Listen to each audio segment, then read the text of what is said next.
This is the Yanks Go Yard podcast with Adam Weinrib and Thomas Carinante. Welcome to a Thursday edition of the Yanks Go Yard podcast. I'm Adam Weinrib alongside Thomas Carinante. Gerrit Cole is a Cy Young loser. Could the man he lost to join him in the Bronx? How's that for a radio tease? Matt Olson is not a Yankee. It's Thursday afternoon. He's not on the team. We're going to address what went down there and try to bring people together by also breaking them further apart. Hal Steinbrenner talked about Aaron Judge this week, and his extension comments for what felt like the 100th straight time were not exactly encouraging. We also heard about a shortstop budget, and Thomas and I are going to be doing rapid-fire 40-man move talk because they could go down at any moment, although Brian Cashman does appear to be dead. And stay tuned all the way to the end of the podcast, courtesy of McAllister's Deli. I talked to the one, the only, Nick Swisher. We're going to pop that on the end. If you guys want to listen to only the Nick Swisher portion of this podcast, then who'd blame you? I'll pop a time code in that description. You can go skip right ahead to Swish, who is not popping onto this live stream. You're not about to see Nick Swisher. I shouldn't have said that because I feel like maybe some people would join at like the 45-minute mark, hoping to eyeball Swish. He looks great. He looks like he's in shape. I Googled his age yesterday because I was like, he looks great for a 45-year-old. He's 40. That means he was 29 when I was in college. That means I'm older than Nick Swisher was when I was in college. That's not a great feeling. Folks, make sure to find us on Apple Podcasts, Google Podcasts, Spotify, wherever you get your podcast. Drop us a 5-star review along with a mailbag question. We'll be more than happy to answer it. Or a sub. Give us a sub on YouTube too, please, because we're here every Monday and Thursday coming at you. Thomas Carinante, welcome to the pod. Nick Swisher yesterday called my ad read off camera smooth as butter, and I've been vibing on that all day. I think he's right. Swish, I believe most things he says. Very cool guy, down to earth, very honest. I love him as a guest analyst. We've seen him so many times on TV. Just brings the energy, and no wonder that he was a driving force in that 2009 World Series for the Yankees, because how can you not be enjoying every day if Nick Swisher's in the locker room next to you, hanging out, having fun? So, folks, if you want to fast forward, like Adam said, go ahead. It's going to be fun once this is fully recorded and you get to hear what he has to say. But that's about the only thing I'm happy with today. Nick Swisher, that's great. Everything else I'm pissed about. Yankees Twitter, it sucks. I hate it. Award ceremonies in every capacity for MLB, hate it. Rumors, hate them all. Yankees, hate the Yankees. Still, what am I supposed to like here? I don't like any. Now we've gone from all the rumors being in our favor, trending in the right direction, to now maybe we're talking a smokescreen. Maybe the Yankees have something planned here where they're trying to zig when everybody else is zagging, figuring out a way to maneuver this offseason, which is going to be very difficult because they have so many needs. But I went from being thrilled, and guess what? Actually, I am happy about another thing. I'm happy we didn't get Justin Verlander because I didn't want to have to twist myself into a pretzel having to root for that guy. Never liked Justin Verlander. Respect him, sure. Did I want to spend $25 million for 1 year and a player option that he's probably going to reject if he has a somewhat good year? Not really. We don't know what he was going to be able to do in an age 39 season coming off Tommy John. Let that be the Astros problem. I'm happy with it. That being said, don't really know who else supplements the rotation of that caliber, but it's not my job. I don't make $5 million to oversee the Yankees, so somebody's got to figure it out. Nothing is done. It's Thursday, November 18th. Nothing is done. I don't understand. But let's start with Cole. We're going to start with Cole. This is not going to be a happy podcast, and it won't be until Swisher's going to come on and make you all feel good eventually. But from now, from the beginning to the end, we're pretty much angry about everything because there are things that we shrugged off over the last couple of days. We've done a lot of mental gymnastics trying to pretend stuff doesn't matter when it clearly does. If a report is confirmation bias of something we like, we're pumped about it. If it's confirmation bias of something we hate, we try to pretend it's not there, but it's become harder and harder to ignore those things. So we're going to go from Gerrit Cole into the shortstop rumor, into the Matt Olson talk. I think that's where I'm vibing. That's sort of the feeling I'm feeling the room. So Gerrit Cole lost a Cy Young on Wednesday night officially. We knew he wasn't going to win it because it's a narrative award. They always are. Everybody talked about Robbie Ray this year because he was better than he's ever been. But he's not that great. And Gerrit Cole, if you take out the last month of the season when he had a hamstring injury that was clearly better than Robbie Ray all year long. He was the best pitcher in the American League, is on the best team in the AL East at the early portion of August until everything slipped and he was no longer any of those things. Saw a rumor today that he got his hamstring issue in July. I don't know what that means. And I Maybe. don't know why people keep leaking things about Gerrit Cole all year long when he was clearly a bona fide ace until the hamstring thing really put him over the top and snapped on September 7th. That being said, I now have to defend Cy Young loser Gerrit Cole for not showing up to the Cy Young ceremony. He's the only one of the three finalists to not go. He had underlying numbers that were better than Ray's, and if you went by the FIP alone, he's going to win the award. But Ray had more Ks, Ray had a better ERA, and Ray had the narrative because people are going to look for any excuse not to give this award to a Yankee. So we knew he wasn't going to win.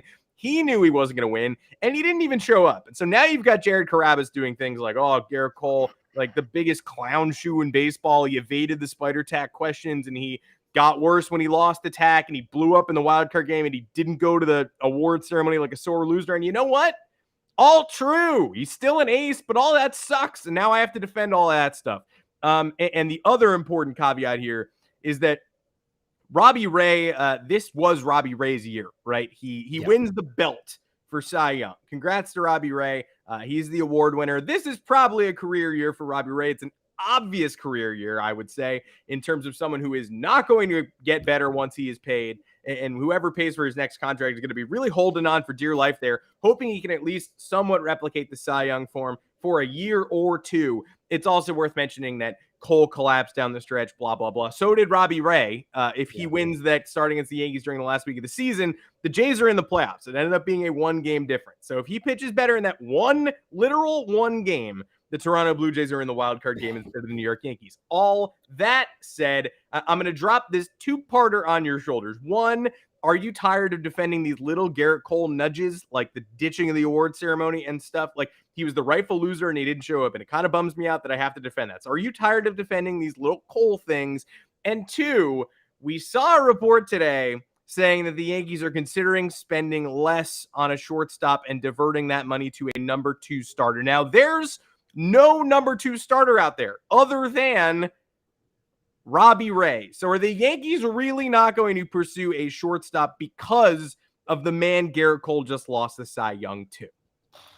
For defending him, I don't feel I have to defend him, and I don't want to defend him. I like players on my team. I support, everybody. It's getting harder, I will say, to have to stand in Gerrit Cole's corner. He's certainly not of the A-Rod variety, but you have a guy who, that answer to Spider Tech was embarrassing. It just was. It was. You have not look, maybe he was dealing with something that we don't know that prevented him from showing up to the award ceremony, which would totally be okay. But like, if there is, say something so you're not exposing yourself to the Jared Carabises of the world, because that's the shit I'm done listening to. These Red Sox fans who think they know better than everybody else, or who will then say, "Oh, now you're telling me, you have rings over us, blah blah blah. Those rings don't count." And then it's like, okay, yeah, we made it further than the playoffs than you guys this year. We're better than you. It's like, but you didn't win anything. So what are you bragging about? You got to the ALCS and lost. Cool. You beat us.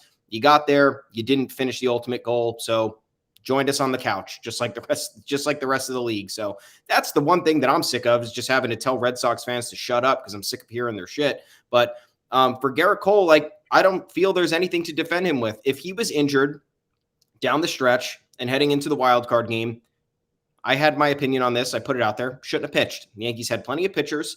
The Yankees had a strong bullpen. They could have got through the Red Sox game, I think, maybe, without him being a liability out there and pitching on a hobbled hamstring.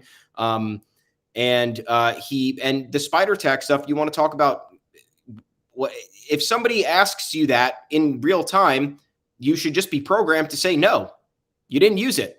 Or, yeah, I did use it. I didn't know it was illegal. And then I stopped using it. And then I started using something else. But, not using anything now is really difficult, because I have been using some sort of substance my entire career, just like all of my colleagues do. No answer whatsoever. And then not showing up to this thing, bad luck. My thing is I don't want to have to be defending the highest paid players on the team who are supposed to be representing and providing an example for the rest of the team, especially team leaders who are supposed to be Gerrit Cole. But then you have the leaks about all this other nonsense where the Yankees are trying to like you said, they're whining about paying all this money, or then you get the Cole Gardner leak where it shows that Cole is clearly not.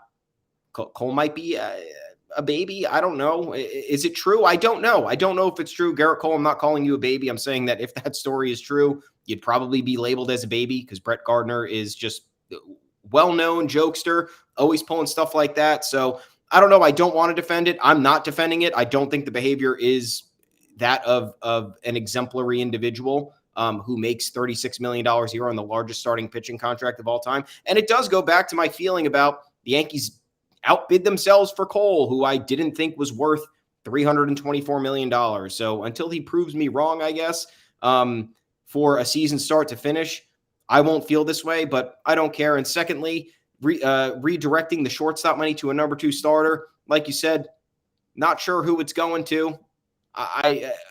Robbie Ray, you want to pay for that? Kevin Gossman, you want to pay for that? Robbie Ray won the Cy Young. I don't think the voting was lopsided. I really don't. I know some Yankee fans feel that way.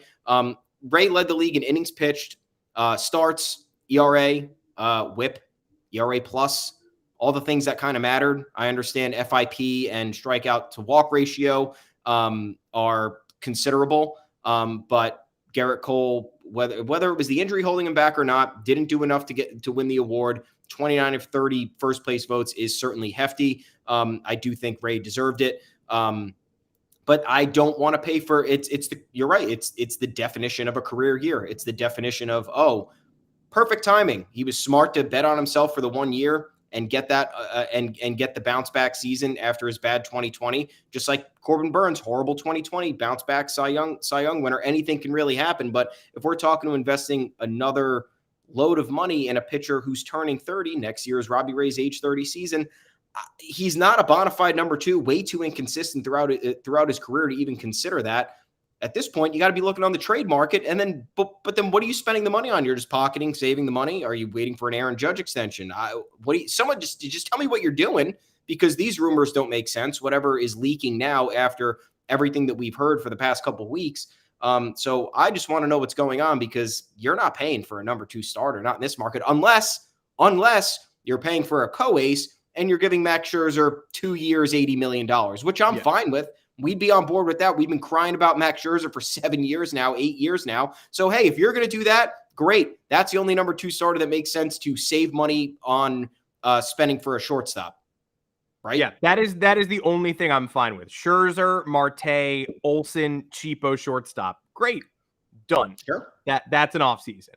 But if you are, if I couldn't even tell if the number 2 starter leak was given to Clappish before the Verlander news dropped, that like they were trying to be like, hey, if we get Verlander, maybe we don't even pay for a shortstop. You never know. In which case, like, you can follow that thread. I would rather have a shortstop than Justin Verlander, but it wouldn't be like the craziest thing to follow if it's like, all right, we're saving money on the shortstop because we just got the Cy Young winner from 2019. I understand. But the Daily News report that dropped on Wednesday night is really, it's the kind of thing that makes you want to throw furniture, not out a window, but through a window, directly through glass. Rev yourself up, get enough strength, like get a good run going and really huck a big old chair through a glass window. Because, you know, I love Anthony Volpe as much as the next guy. I think I love Oswald Peraza. I've never really seen him. Those guys seem great. Volpe seems to have all the intangibles in the world. I tell you what, if you love him this much, enough to jeopardize a year or 2 of Gerrit Cole's prime by not signing one of the 5 all-star shortstops who's currently on the market, MVP finalists, superstar names, if you love Anthony Volpe that much to not do that, start Anthony Volpe on opening day 2022. I dare you. If you like him that much, start him on opening day, because that is the only justifiable reason not to get one of these shortstops who I hope Anthony Volpe doesn't bust. I hope Oswald Peraza doesn't bust. I hope the Yankees have an all-star young player at both short and second and let Gleyber Torres walk and move Corey Seager or Marcus Semien to a different position or whatnot, or make Correa play third. I don't care. But you know what you do? You work that out when the time comes. You get good players now and ask questions later. You don't sign Gerrit Cole as the lone anchor during this weird middling period, like Cole and Stanton, and that's it right now. That's not enough to win a championship, but it's enough to bog down your budget. So if it's going to weigh down your budget, add a third piece and try to win the goddamn World Series. It's that simple. I believe in Anthony Volpe too. I think from afar, I would love for him to be my starting shortstop in 2024. He seems to have it. That's great. I want it, but he's not ready now. If you think he is, then start him. But if he's not ready now, then you need to sign a shortstop. And so the idea that we got a daily news report saying the Yankees are not going to be playing in the deep end of the pool, first off, we don't really know what that means. It might just mean no Correa, no Seager. And it might be trying to build up the, you read it and you think leverage and you start thinking about Semien and you start thinking about Story. And then your brain goes to a dark place and you start thinking about Andrelton Simmons and Freddie Galvis and Jose Iglesias. So you read that and that's where your mind goes. And that's all fine and dandy. But the next, you start thinking about leverage. You think an agent leaked this. You think the Yankees leaked this to try to bring down the price. Try to, if the Yankees aren't involved, maybe the Dodgers aren't bidding so high and then maybe the Yankees can swoop in and just do $250 million for Seager. What? I don't know.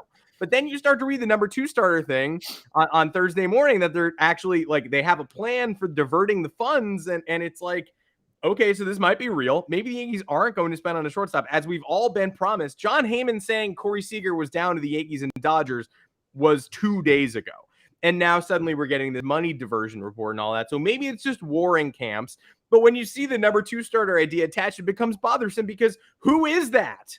If it's not Max Scherzer, I don't want him. And I definitely don't want him stealing my shortstop's money because we know Matt Blake can turn anybody into a 3.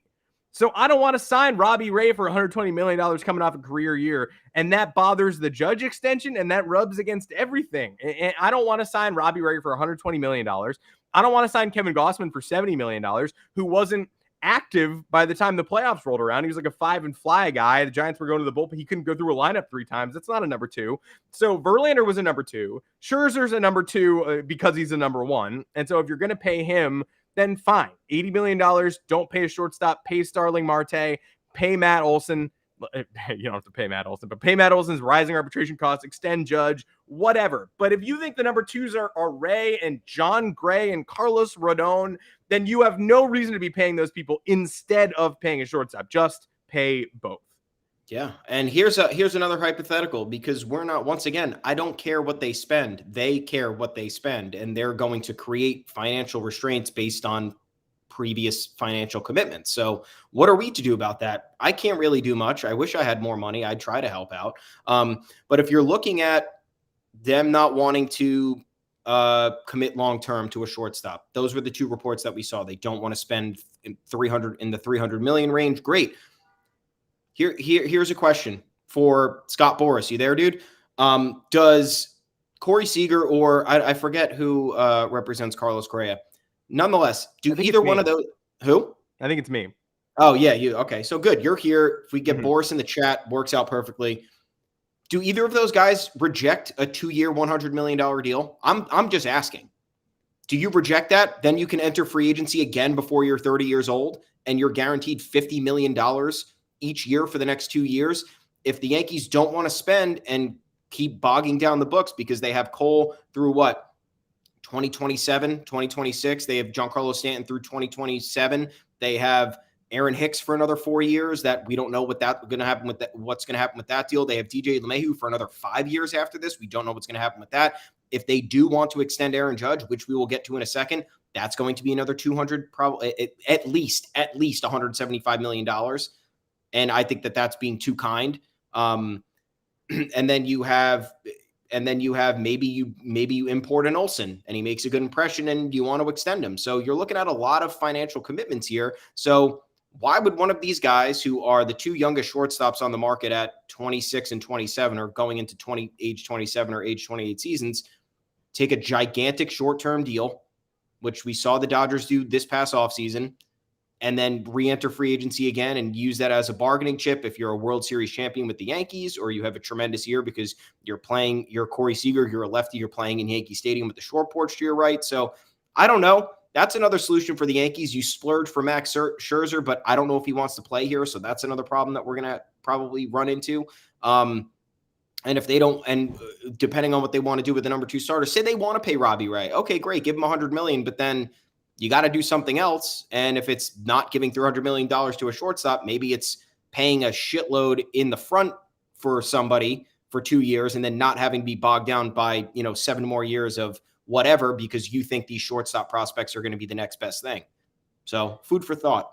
Yep, we're going to transition to the Olson stuff. Real quick, I'm going to bring up Frank's comment. Frank got us a comment on the live stream, and so I do want to answer this real quick. A hypothetical Q, it's a self-imposed budget. Of course, we will go with it. Would you rather spend $300 million on one of Correa or Seager or on Story and Marte? The only thing I would rather have Correa than Story and Marte. I would rather have Story and Marte than Seager. What say you, Thomas? I don't know, actually. I'd probably do the 2-for-1 over both of them, just because it gives the Yankees another need, center field and shortstop. Story's a very good shortstop. Like, we have headliners in this class where it's devaluing guys who are very good, which I get because you want the best. You're the Yankees. You want to sign the best guys. That's what you need to win a World Series. I'm totally content with Trevor Story taking over shortstop. Tremendous athlete, adds speed. And those two guys in Story and Marte add the elements of speed on the base paths, tremendous defense that the Yankees don't have right now. Whereas Correa and Seager, they do that on some level, and they might not be able to do that at their primary position in 2-3 years, in 3-4 years time. Yeah, I definitely think we're undervaluing. Thanks for the question, Frank. I think we're undervaluing Story right now because I don't know. I saw a bunch of Yankees Twitter people being like, yo, his elbow's pulled pork. What does that mean? You're all children. You don't know anything about the inner workings of Trevor Story's elbow. He probably should have been a Yankee at last year's deadline, quite frankly, and the Rockies couldn't get their act together. So I could be sold on Story. I could be sold on Simeon. I could even be sold on Javier Baez, though I don't want to be. He seems like a perfect Red Sox, and he probably will be. So you're going to have to watch a lot of him anyway. That's my thought. Let's transition to the Matt Olson thing, the main event. So we're not going to do that much on this, but we just got to mention it. We just simply have to mention it. A lot of people bid on the idea that Matt Olson was going to be a New York Yankee, not just this offseason, but on Tuesday afternoon ahead of his wedding, which is this weekend apparently. Congrats to the Olsons, happy couple. I still think Olson is a good fit for the Yankees and a likely fit before this offseason is over. It still seems like the most likely trade partner, but that's why it was such an insidious grift to claim that it was coming on Tuesday, because everybody knows Matt Olson is a Yankees fit. And these takes are free, by the way. You don't have to subscribe to the Patreon to get this. Matt Olson's a fit for the Yankees because they need a left-handed hitting first baseman and they have prospects to burn on the 40-man roster. Bow. I just did the homework for you. There you go. I did 1 + 1 = 2 and came. The only thing I didn't give you was a package, but you know who is in the package? Peraza and Luke Voigt, the most obvious two people who could possibly be in the trade package. Really? So a lot of folks paid a small man's Patreon this week to learn more about the Matt Olson trade that was coming within 2 hours on Tuesday. It reached the stage of physicals. It did not happen. And I would also like to say that the man who convinced a lot of Yankees Twitter that trade was going down on Tuesday once called the Yanks Go Yard Twitter account cancer because it said the Yankees were going to get swept at Fenway Park. They ended up losing 3 out of 4 games, which is pretty close to a sweep. I didn't want it to happen either, but it did. So if I'm cancer, if our Twitter account is cancer, for saying the Yankees weren't going to do well, then what is it to mislead an entire fan base and take their money and claiming that a Matt Olson trade is coming around the pike? Thomas, I still think he's going to be a Yankee, but it has nothing to do with this. No, I mean, and like I've said a million times. Well, first of all, I'm most disappointed in humanity at this point. And Yankees Twitter, man, what are you doing? If we're humanity, line one. If we can just call Yankees Twitter, a representation of humanity, it's a cesspool. You guys come after me. I don't care. I don't understand how some of these people have thousands of followers. They don't say anything. Their Twitter bios are Yankees, Giants, Rangers. This is what I love. This is what Turtle. I do. Bronxy the Turtle's still in there. These are the people you're following. They're retweeting nothing. They're here's what I'm eating. That's great. Oh, cool, dude. So the fact that this person for doing this got this much attention because Brian Hoke kind of put it in a body bag. Lindsay Adler put it in a body bag. 2 esteemed insiders, MLB.com and The Athletic, who you should be following. Those are the people you should be listening to. Jack Curry of the Yes Network. He didn't say anything, but That's Mr. Yankee. Whenever he's talking about trade deadline stuff, whenever he's talking about offseason stuff, Jack Curry knows what he's talking about. So, guys, it's fun to predict. It's fun to prognosticate. It's fun to estimate, guess. But to think that, but to take the low-hanging fruit here is, obvious trade candidate. Matt Olson could fit with the Yankees. The A's are having a fire sale. The Yankees have pieces that you can trade to the A's for Matt Olson. Wow. That's great. Guess what the deadline is? It's Friday because they have to get rid of 40-man spots. So you and I could sit here and say, hey, before the deadline on Friday, we're going to have a Matt Olson deal. Here's what the package is going to look like. We could probably get close to it. We got close to the Joey Gallo deal.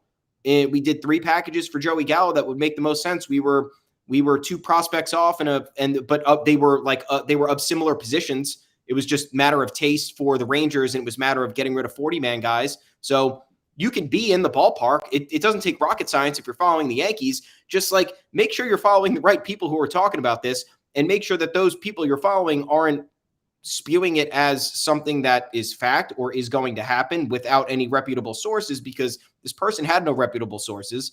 We know that for a fact based on some of the funny stuff we saw on Twitter. We're not going to get into it. You guys can research it yourself. All I'm saying is just have a shred of dignity. And don't just go for the coolest thing that you see on Twitter because it fits your belief system, or it fits oh my God, the Yankees are going to be good now. They're going to get Matt Olson. They're giving up these guys.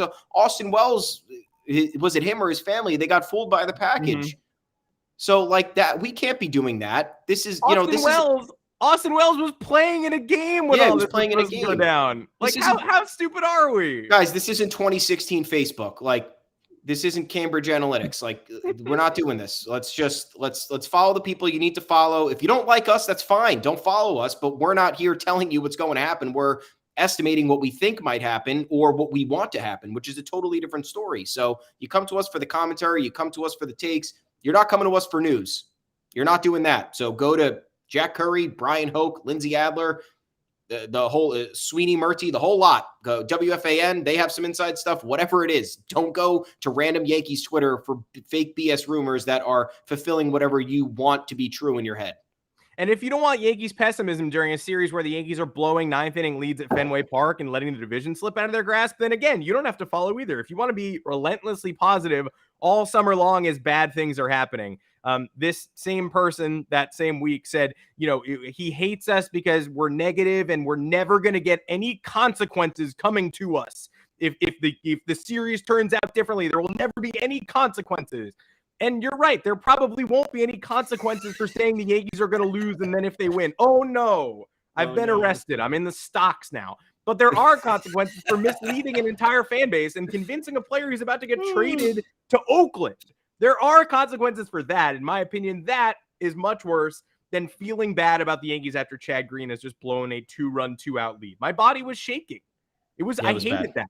It was really, really bad. And luckily, there were no consequences for tweeting bad things about the Yankees. But there are consequences for lying about trades. So we'll see y'all if Matt Olson does become a Yankee on the other side of his wedding or ahead of the 40-man deadline. And I am refreshing constantly because it does seem quite likely. Something's got to happen. Something has to happen. What kind of rumor is that? They don't want to interrupt. What they're going to deliver the news while he's saying "I do." The officiant is Brian Cashman, so it could get really awkward. I don't know. They want to get this done early so it doesn't interrupt if the wedding ceremony is this weekend, the deadline's Friday, so it's not going to interrupt anything. He's just going to know on Friday. I'm sure that's not going to upend his life. They'll figure out where to move in a couple weeks. Get married, have fun. It's a 2-day thing. I'm worried about his wedding. I'm worried it's not going to be a fun time. Yeah, I'm definitely freaking out because if Matt Olson starts off his Yankees career with a bad wedding, then that's a terrible omen. Stay tuned, stick around. I mean, the fact that we have not even gotten a whisper from Brian Cashman yet, obviously he works in silence like lasagna, but the fact that we have nothing, the deadline for the 40-man is 8 p.m. on Friday, FYI. And we're rapidly approaching. It's 2:30 p.m. on Thursday. We need to get rid of 5 people. A lot of people. Somebody got to go. And nobody has moved yet. We in fact, not only have not removed people from the 40-man, we have added people. We added Joely Rodriguez. So the problem got worse and not better. We don't have that much time left. We're going to end this with a rapid-fire 40-man talk. But let's talk Hal Steinbrenner's comments on Aaron Judge real quick because I know you care about this. Everybody in the know who has been on this from the beginning David Cohn said, like, this Yankees offseason doesn't begin until they take care of Aaron Judge. Smart thing to say because he's got 1 year left before free agency. He's in the Mookie Betts spot. So either you cheap out and trade him, embarrassing, probably don't do that, or sign him to a contract that, look at me in the eyes, it's going to be unpalatable by the end of the deal. Year 5, Aaron Judge, not going to be great. Year 8, Aaron Judge, could be really dark times, but that shouldn't prevent you from taking care of your captain. The Yankees signed Derek Jeter like 4 years past his effective expiration date back in the day. They didn't want to, but they did anyway. David Cohn said, this offseason begins with Judge. What are your intentions here? Do you care about him long-term? He keeps saying he wants to be a Yankee for life. Do you want him to be a Yankee for life? What are you going to do? Hal Steinbrenner was asked this week about this again. And again, he sort of just said, I'd like to direct those comments elsewhere. It did not make any of us more confident. It's like, what was it, Thomas? Nothing formal was open. So, like, where are you on this? I mean, that's insane. I just don't get it. He called him one of the faces of the franchise, said he's willing to discuss an extension, but nothing formal has happened yet. So I understand that they probably wanted to see this entire 2021 season through because you need more proof of Aaron Judge playing a fully healthy season. We know what he's capable of, but if he can't stay on the field, then you can't pay him. So he does what he had to do, played in 148 games this year. The only time he missed was due to rest, which everybody needs, especially a man of his stature and the effort that he brings to the table every single night. Needs some rest. That's great. So he gets through the season, was the most consistent player on the team, not even close. You're not going to convince me of anybody else who was more consistent. His postseason track record, you'll look at the 230 average. Okay, not great, but 11 homers and 22 RBI in 35 career postseason games. Like, he's clearly been a driving force in some capacity for the Yankees in the postseason. So the value is there for that. He is a Gold Glove right fielder, regardless of if the award says he is or not.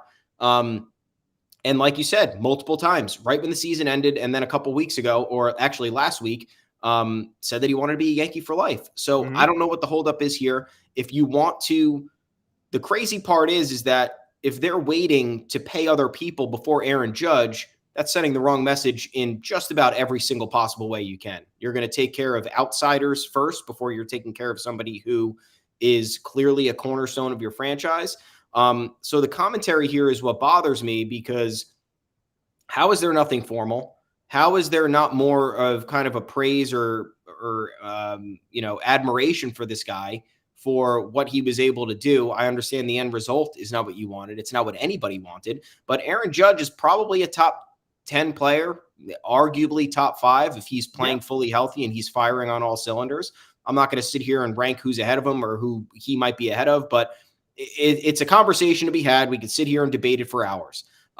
So I don't know why you would risk that person heading into free agency. We just saw what that likely did to the Astros with Correa. It's bad business. And then the Yankees have the recent history of offering these extensions to players who don't really deserve it. Like Aaron Hicks had one good year and then was great in his part-time duties as he was injured, but that didn't warrant a 7-year extension. And you want to talk about seeing out potential. Severino, great.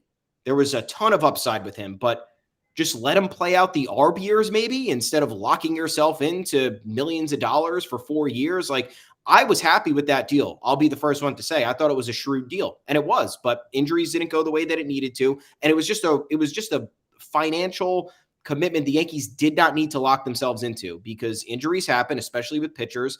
And you don't need to, let's buy out the ARB years now when you have 3 years left. It's like, no, dude, just let it play out. Like, it'll be fine. And now look, they wasted 3 years of it. He pitched in 2019. He didn't pitch in barely pitched in 2019. He pitched like 6 games in 2019, didn't pitch at all in 2020, and then was a reliever this year for the last 5 weeks. So look how that panned out. You commit a lot of money when you don't need to. Now you can commit money where you kind of need to, because I think free agents coming in would like to know, hey, who's here beyond Stanton and Cole? Because you're talking about before, which I totally agree with, wasting Gerrit Cole's prime. And that is on the table. The Yankees would be wasting Gerrit Cole's prime, but guess what? You're wasting Giancarlo Stanton's little window that he has left to keep destroying baseballs and staying healthy. And you're leaving this 1 year of Judge up in the air.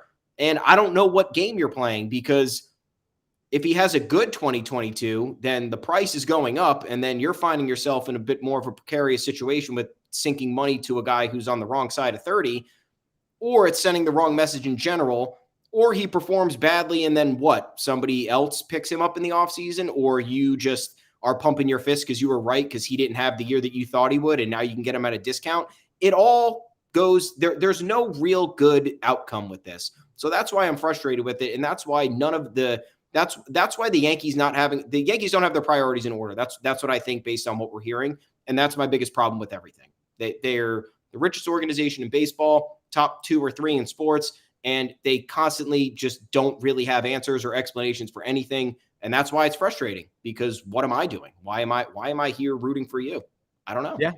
You're not rooting for me. We're going to talk 40-man rapid fire real quick. One more comment in the super chat. Braulio Perez, who's your number one target? Who's your number one target for the Yankees to sign this offseason? Just real quick. For me, Scherzer. It's Max Scherzer. Yeah, I think it's Scherzer for both of us. It's Scherzer for both of us because you get, like I said a million times, one of these 4 shortstops, I'm fine with it. Doesn't matter to me. Yeah, not one of those 5. You won't add Baez. You're not fine with Baez? Oh yeah, I'm fine with Baez. So yeah, make it 5. I'm not considering Marcus Semien a shortstop. That's my problem. Oh yeah. But no Galvis, no Simmons. No Galvis, no 1 year stopgap. That sucks unless you're making, unless you're doing Scherzer, Marte, and Olson, then yeah, sure. It's Scherzer, Marte for me, or 1-2, honestly. Yeah. And then whatever shortstop you slide in there is fine, as long as it's a guy. And so let's talk about the 40-man thing real quick, just because I honestly keep I refresh Twitter because that's just what my hand does in its spare time. But I'm also refreshing because we said this earlier. It's a joke. Nothing is happening. Things have to happen. We're running out of time. And if Brian Cashman wants to maximize his assets, when he shouldn't make a trade? 7:45 p.m. before the 8 o'clock deadline, when everyone on earth knows you have to ditch 40-man pieces. The Matt Olson trade that we've all been talking about, honestly, would not get rid of enough 40-man pieces for me. It's no, you're trading Peraza and you're trading Voit, and you're probably trading teens below that.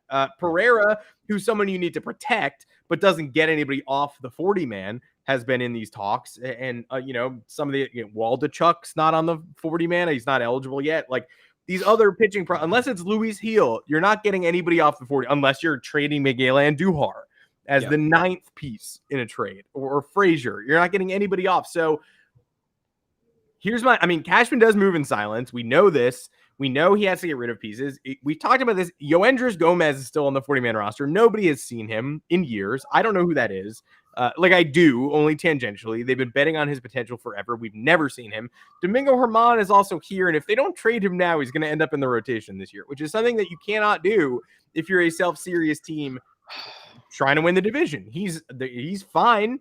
He's going to give you 3 great starts, 5 good ones, and a lot of bad. He's for somebody. He's for the Marlins. He's for the rebuilding Cubs. He's not for us. So I have this fantasy that we're going to be trading Gomez and Germán for either a bench piece like Ian Happ, like someone we've talked about in the past, a rotating 4th outfielder, and you'd add obviously another prospect there, the Yankees. If it's somebody as big as Happ, you would add another protection guy like a Josh Bro or an Antonio Gomez or somebody else. He's not the one who actually needs protecting. It's the outfielder. Whatever. Pereira? But yeah, Pereira needs protecting. There, I'm thinking of the catcher, Antonio Gomez, but there's also an outfielder with a similar name who needs to be protected. Randy Vasquez doesn't have to be protected, by the way. That's a good one. That's a big one. Exhale. Maybe you trade Steven Ridings in that deal, but I foresee Yoendris Gomez and Germán leaving very shortly in exchange for either an Ian Happ type or 2 young lottery tickets, like 2 absolute A-ball guys.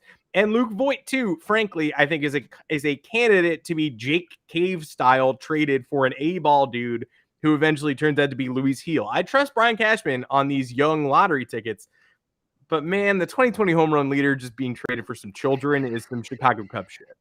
Yeah, I don't disagree with any of that, and some of it just has to happen. Voit, unless they've had overarching conversations with Luke Voit saying, we are sorry, and he just has unlimited edible arrangements being sent to his house this offseason, I don't see a scenario where he's starting first baseman next year. And he's certainly not going to accept a part-time bench role or whatever they had in mind for him down the stretch, which was the worst executed thing you could ever imagine.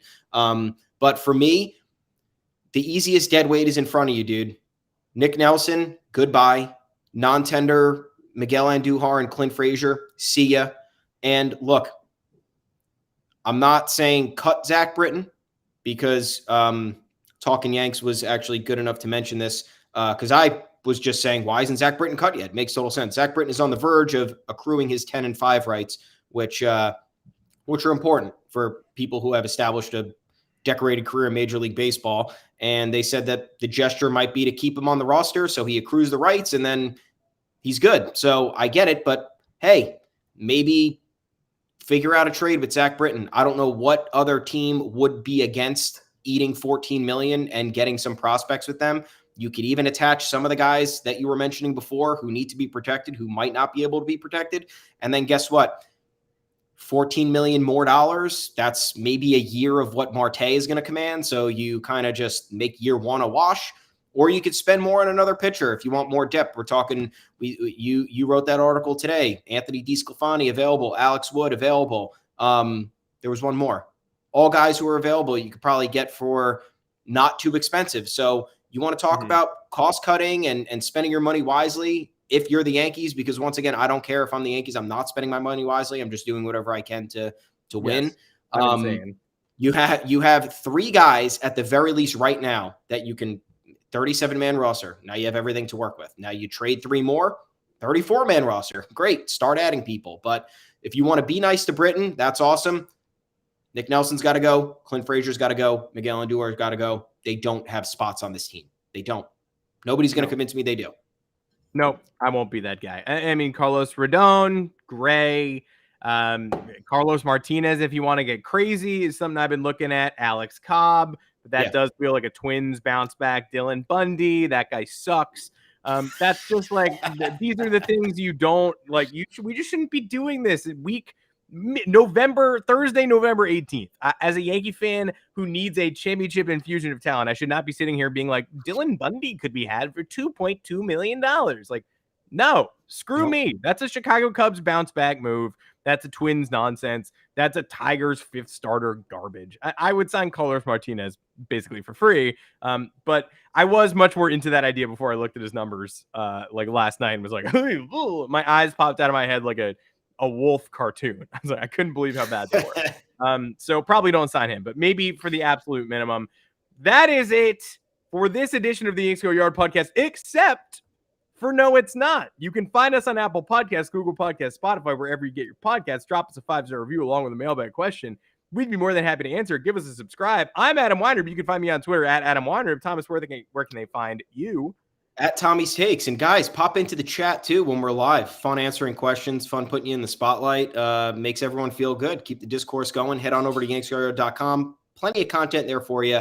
There will be a ton, hopefully tomorrow, because a lot of stuff has to get done. I don't know how many more times we're going to say it, but we'll say it again. A lot of stuff has to get done before 8 p.m. tomorrow. We will be writing about it. Head on over to the official Yanks Go Yard Twitter account at YanksGoYardFS. You can talk to us there. And until then, you'll see us face-to-face on Monday, but you'll be hearing from us article-wise, opinion, op-ed-wise over the weekend. So stay tuned, everyone. And I hope you're still here listening because courtesy of McAllister's Deli, the one, the only Nick Swisher on his holiday traditions, I got him to give a pump-up speech to his least favorite side dish, which was one of the most fun things I've ever been a part of.